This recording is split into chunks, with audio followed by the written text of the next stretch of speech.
Mm. Okay, we are live. Hey everyone, it's Dr. Candace, and I am here with Kimberly Elliott. And it's her birthday today, so wish her happy birthday, everyone. Thanks, She's so Candace. kind to be here with me today when she's got a birthday. But I am excited to have Kim with me because I love her. That should I be love you reason back. enough. I love you back. But Kim has been a coach for over 20 years and has a leadership wellness program that she runs, well, coaching that she runs. And she's got a really unique and interesting history, personal history, that I think speaks to both the concepts of resiliency, like up to here, as well as to this notion we've talked about it before around acceptance and like how do you work through the hard stuff and come out the other side. So, why don't you tell us, if you can, Kim, or as much as you want to share about your Yeah, own story and like the pieces that have really helped you through it? yeah. Your I'll try to keep it brief. It's a long story, but I love that you said the word acceptance, first of all, because that's such a big word for me that has been sort of a thread through my journey. And I guess even before my journey story, I would love to invite people that are live or anyone that's watching the recording later, just to take a moment to like plant your feet, sit a little taller, and take a couple breaths and really be here. So as I share and Candace shares, you can be tuned into your body and what's coming up for you, because that's always a greater way to find that insight, is being a little just 10% more present. How can I do that? So just plant our feet, sit tall. Take a breath. Okay, cool. Yeah, my story. Oh my gosh. Well, I've been coaching for a long time. I was thinking about this last night. Like, what do I want to say? And I was thinking about how if I go all the way back to childhood, just like who was I when I was born? And I know I was very energetic. I am energetic, sensitive, kind of tuned into the world around me and a little bit overwhelmed by it at times. And thinking about just the messages I received from a not so helpful um, family, I guess I'll say, an environment. And some of the messages I got was like, you're too much, and you're not enough, like two conflicting messages, which was really confusing. And then that sort of translated for me into this like not safe feeling. And what happened from all of that, it was I developed a very critical inner mean girl, I call it. And my body was tight a lot. I felt a lot of internal pressure that came in, and ultimately kind of became hyper vigilant in my world, like always like, what's going on? Is it safe? Is it safe? Is it safe? And I always was a happy, kind of fun go lucky person. And so until I became a young woman and sort of moved away from the home, I just sort of thought, oh, this is the way life is, this is how it is. And then I started my journey probably around age 17, 16. And I just want to, I guess the point of me is like saying this backstory to the backstory is that, like, we all have crap that comes up that maybe doesn't resonate with who we are as a person. Somebody doesn't get us, or we have an experience, and we move through it in certain ways because we have our natural strengths and the ways that we show up. And then sometimes the biggie comes, or a big thing that feels big. Maybe it's not so big to other people, but what we experience is the big thing. And for me, it was about, gosh, I think it's been a decade now, which is crazy for me to say that. Yeah, I was cruising along, doing my business. I had moved to the mountains, kind of living the dream life, skiing, which was my passion.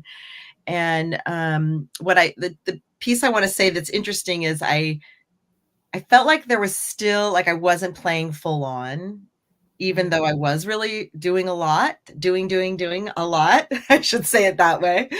And it was like the week before, I decided, you know what? I'm going for the next level. Like, I need to quit playing small. I really want to step into my business in a bigger way. I want to be seen more. I want to be out in the world. It's okay. My energy has value. Like, I was really coming to terms through work that I had done, and embodiment practice I had done. And as soon as I decided that, I was like, take it out. And I had gone camping. I came home and there was fevers and I was sick and no one could figure out what was wrong with me.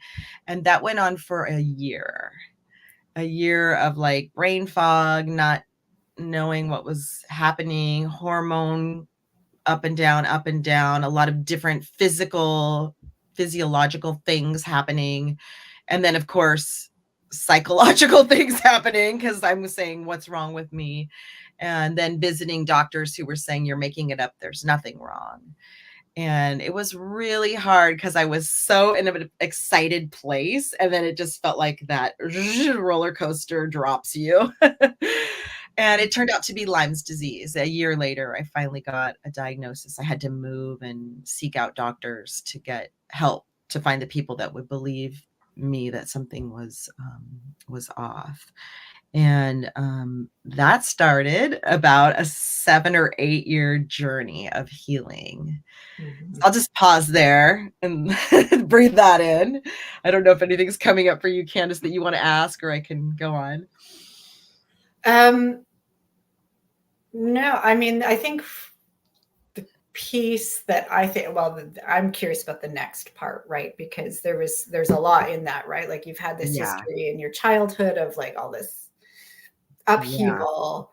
You're at a point in your life where the bottom kind of dropped out. You were ready to kind of leap into your business Yes. and the bottom Right. dropped out. So there's these things like you've got this internal dialogue that's already the inner critic. You've got this excitement, The striving that was there. the drive, and then this health thing happens. Yeah. And it is, and this is not necessarily a medical show, but for those of you who are not as familiar with Lyme's, it is like a white knuckling climbing out of a pit for healing. Like it is a long journey. And so this is for me the interesting part with Kim is like, you know, dealing with all of that, and you, because I've known you now for a few years of like that. What are the pieces? Like what kept you going through and kept you resilient and coming? Yeah. Okay, that's a great towards the question. end of this other healing journey. Yeah. Yeah, I think really, I think the biggest piece for me was, thank goodness I already was like involved in embodiment skills. I had been, teaching already for 14 years, embodiment group classes. And so I had like some awareness of like feeling in my body, like what was happening internally for me, not just my thoughts and my emotions around it, but the actual sensations that were there. And it's interesting because I feel like it's like I just surrendered to that becoming my guidance system. Mm-hmm. Yes, of course I worked with doctors. Of course I talked to alternative people. Of course I did lots of different, visits and appointments and checking on things. But the bottom line of what came in for me was I really have to listen. I really have to get even quieter. I really need to get even slower, which was pretty easy because I had zero energy at that point. And but see, there's a difference between like getting slow and like being angry about it, right? Mm-hmm. And getting slow and like accepting, like, this is my situation right now. What's the gift in it, or what can it offer me? And probably when I was that slow and someone said, "Oh, what's the gift for you?" I probably would have slapped them or something. That you think of a lot of expletives that probably could have right. But because I really believe that because I had already started doing some work on myself over the decades and had this sort of tuned in part of me, I was able to trust that and just sort of like let go of the worry of what people were thinking or what they thought I needed. Because I made some pretty radical decisions throughout my treatment that, even doctors or other people were saying, like, what are you doing? That's not the right way to go. And, I would say in my past, I had a flavor of people pleasing in me. And maybe my old ammo might have been like, oh, okay, I'll go over here because this is, what you need me to do to feel comfortable. And I really didn't listen to that voice. Like, I was really able to say, thank you for your input. I'm not actually asking for feedback right now. And I go away and be quiet with myself. And it wasn't just about being quiet. It was also about practice. And I think that's what's kind of become the thing that I'm on a soapbox about lately with coaching is like, coaching is not an insta solution. You might in one session have some amazing epiphany or, access something that you hadn't before that feels really huge. But in terms of like the big picture of like, who do I want to be in the world? What am I stand for? How can I really show up for my best self? There is a journey and there's some commitment involved, right? To be able to like stay with the commitment even when it gets tough. And I mean, with Lyme's, I almost say it was a little bit easier because death wasn't an option for me. Right. So I was like, okay, I'm committed, right? Like, Yeah. I'm going to look into these things. I'm going to begin another practice and Sure. When you're on the ropes, yeah, that's like a big decision, right? It's like, okay, what am I choosing here? And there's a yeah, couple of things, if I can jump in. One yeah, is that trust that you said, like that inner guidance system that you were very like unfailingly trusting of, which is a practice unto itself, right? And that's yeah, probably the years of work that you've already done, and that continual practice of that, of going quiet, listening, like what is my inner knowing saying? yeah, And the acceptance piece, which I think is interesting, because I think the differentiate, like there's acceptance, which is like, here's where I'm at and here's how I'm going to go forward. So I wanted to like clarify that versus acceptance of like, well, I'm just gonna, lay yes, down and die in this moment, which is not what you did, right? You were choosing to like go forward yeah. slowly, And I mean, steadily. Yeah. making a distinction, even like, here's who I am, I'm going to go forward, like having a plan that maybe felt like a little bit of a relief. Like it felt a relief when I got a diagnosis. Mm-hmm. Um, but there's even like, it goes even deeper, right? To this place of like, I mean, the simple way we put it in coaching is values, like what's important, what's really important. Mm-hmm. Wellness has always been like one of my top 5 values my whole life. And adventure, like, of course, when you're sick and you can't walk for more than 5 minutes at a time, you can't really go skiing or go out and enjoy the things that you enjoy. And so there was high potential to go into depressive state, right? Just like, oh my God, my life is not how I know it. Yes, I had some emotional moments, but there was something about my mindset of knowing like this is part of my journey and it's actually like I always believed in my mind I always saw the pinpoint of light at the end of the tunnel. I will get through this, and not from a like forcing space, but like, oh, the universe has a little journey for me to get to this next place that I need to get to. Okay. And yes, creating a plan was helpful. Yes, having a meditation practice was helpful. Yes, laying in bed when I couldn't go walking and doing visualization was helpful. Yes, I used strategies.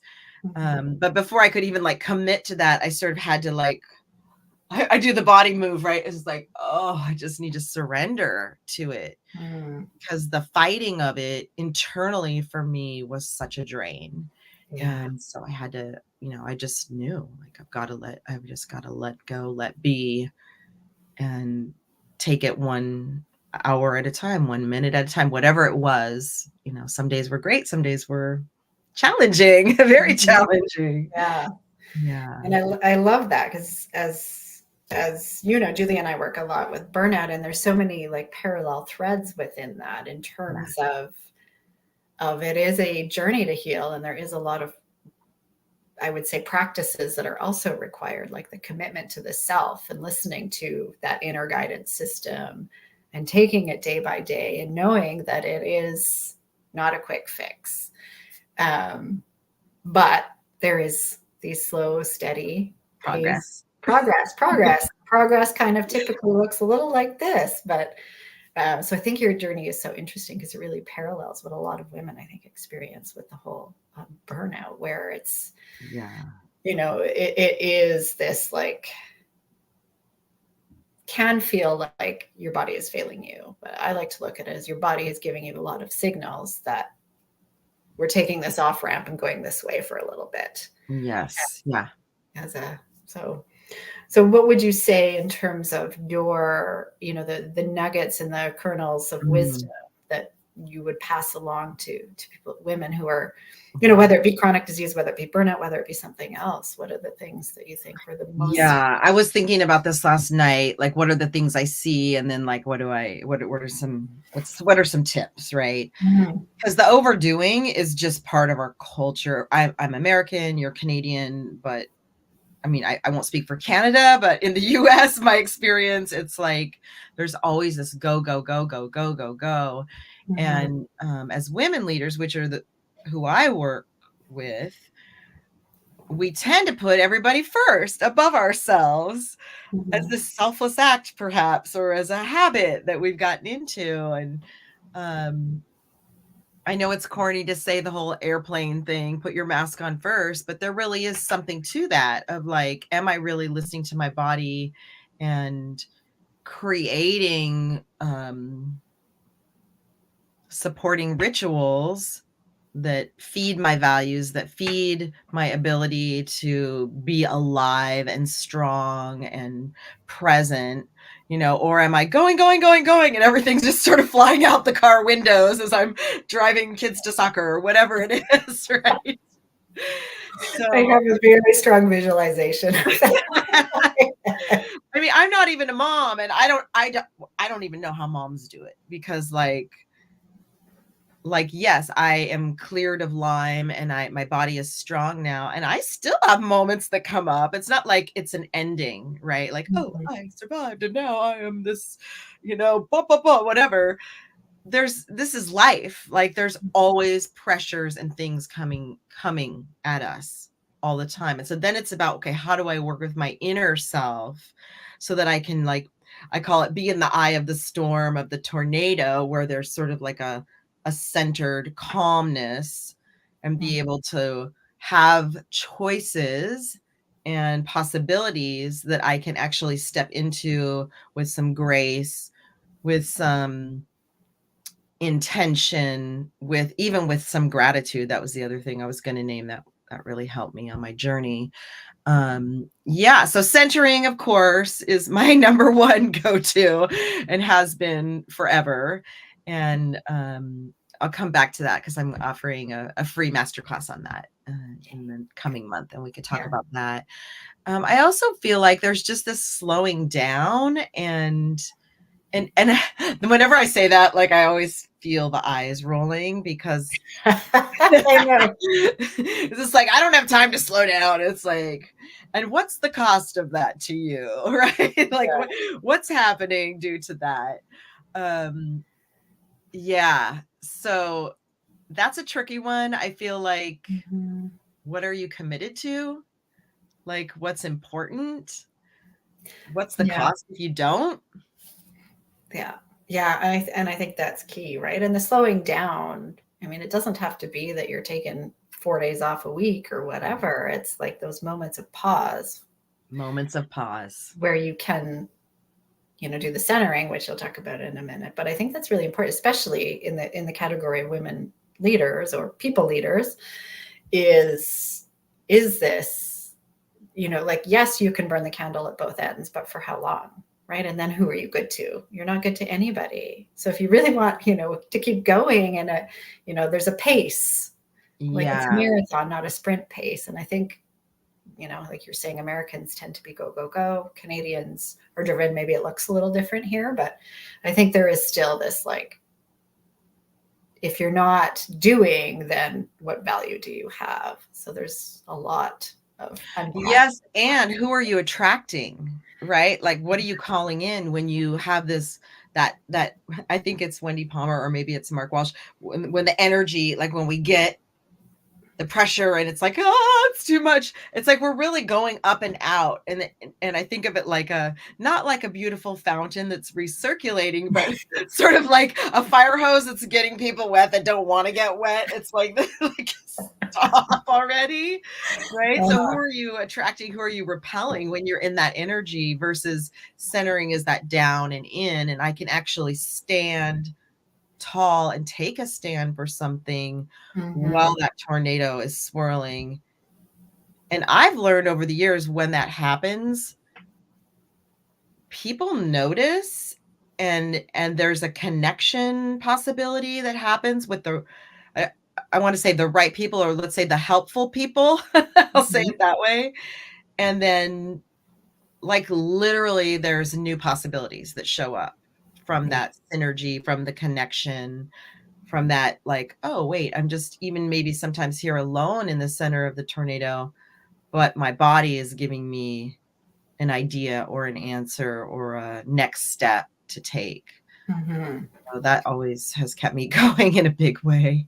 Yes, I could say that is definitely one of the prime tools. So, which is a great segue into telling us about your centering masterclass that's coming up. Yeah. So the centering masterclass, I wanted to teach something this year before the year ended, and I was thinking, like, what would be the most value to women leaders who feel pressure or feel like they're maybe headed towards burnout, or even maybe not showing up in the way they really want to, maybe doing a little hiding or people pleasing. And I was thinking about it, and I'm like, oh, it has to be centering, because centering is what allows us to lead with focus, to bring in our confidence in a different way, and to have impact, not just have it be about me, but also to be about, like, well, what are we co-creating here, and how can we do that in a way that is generative and, contributing versus taking away from.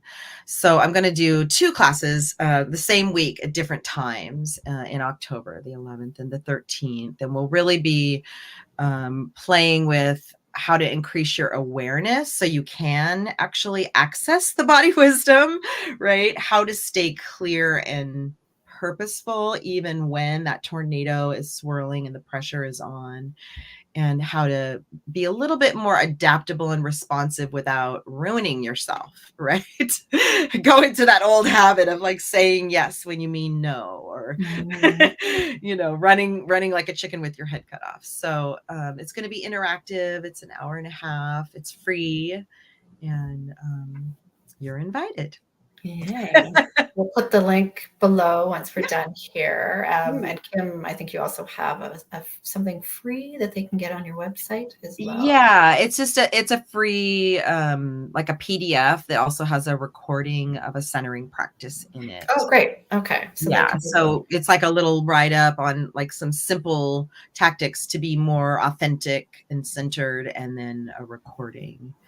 And if you sign up for the workshop too, you get it as well. So great. So they can we'll put both links in, and because some people that maybe don't have time to do the workshop, and they need to just get that info, so they can do that. Yeah. I mean, it's an ongoing journey. There's not a one fixed solution. That's what I love about embodiment, is, like, there's so many ways in. And so you get to really decide, like, how does centering work for me? What's my way to find? Yeah. And I think that's a lot of what we'll look at as well in the workshop is, how do I modify it so it works for me, and I can actually create a practice around it versus talking about it and not making any change. Yeah. Well, that's the thing I love so much about this kind of work with the style of coaching. with the embodiment is that it is really, you're not talked at, you're an active participant, right? Like you're learning and you're noticing and you're feeling and you're experiencing, which makes, I think, all the difference. We can know something here, which is the stories in our head, but to know something with our entire being is a whole other thing unto itself. Do we have time to do like a quick little movement thing, or are we done? Because I have a fun thing that people can take to do at Sure, home. let's do it. Let's do it. That'll be the way that It's we. really silly, but it's very interesting to see what your body does when you do this. So imagining like you have windshield wipers and to start moving them to match how your energy right now is running. Like if you're excited, maybe they're going a little bit faster. If you're exhausted, maybe they're really slow. Who knows? And so finding that, there's the windshield wipers, and then doing it half speed. Noticing what that is like and what you do in your body. What happens with your breathing? What happens with your thoughts? Oh Can you maintain it? Oh. Yeah, maybe you take a sigh and then halving that speed. Oh, interesting. Coming down a little bit more. Noticing what your nervous system is telling you now. And then when you feel ready, just turning off your windshield wipers. Taking a moment to feel that. Wow. Wow. That's what I leave you with. There, which you and I can chat about after. Yeah, we can chat about that later. Very cool. I love that. Oh, thank you, Candace, so much for having me on your Facebook Live. I really appreciate it. It's always fun to connect with you. Yes, thank you for coming. I always love chatting with you. So to wrap up, to complete our little cycle, we'll put Kim's links below so you can access her centering, either the masterclass or the handouts, whatever your preference. And a reminder to those of you in our group and everywhere that are Embracing Rest course, this is the last day for the early bird. So I'll put the link below as well. It's going to be a good one. Thanks, everyone. And we will see you next time. Thank you. Bye.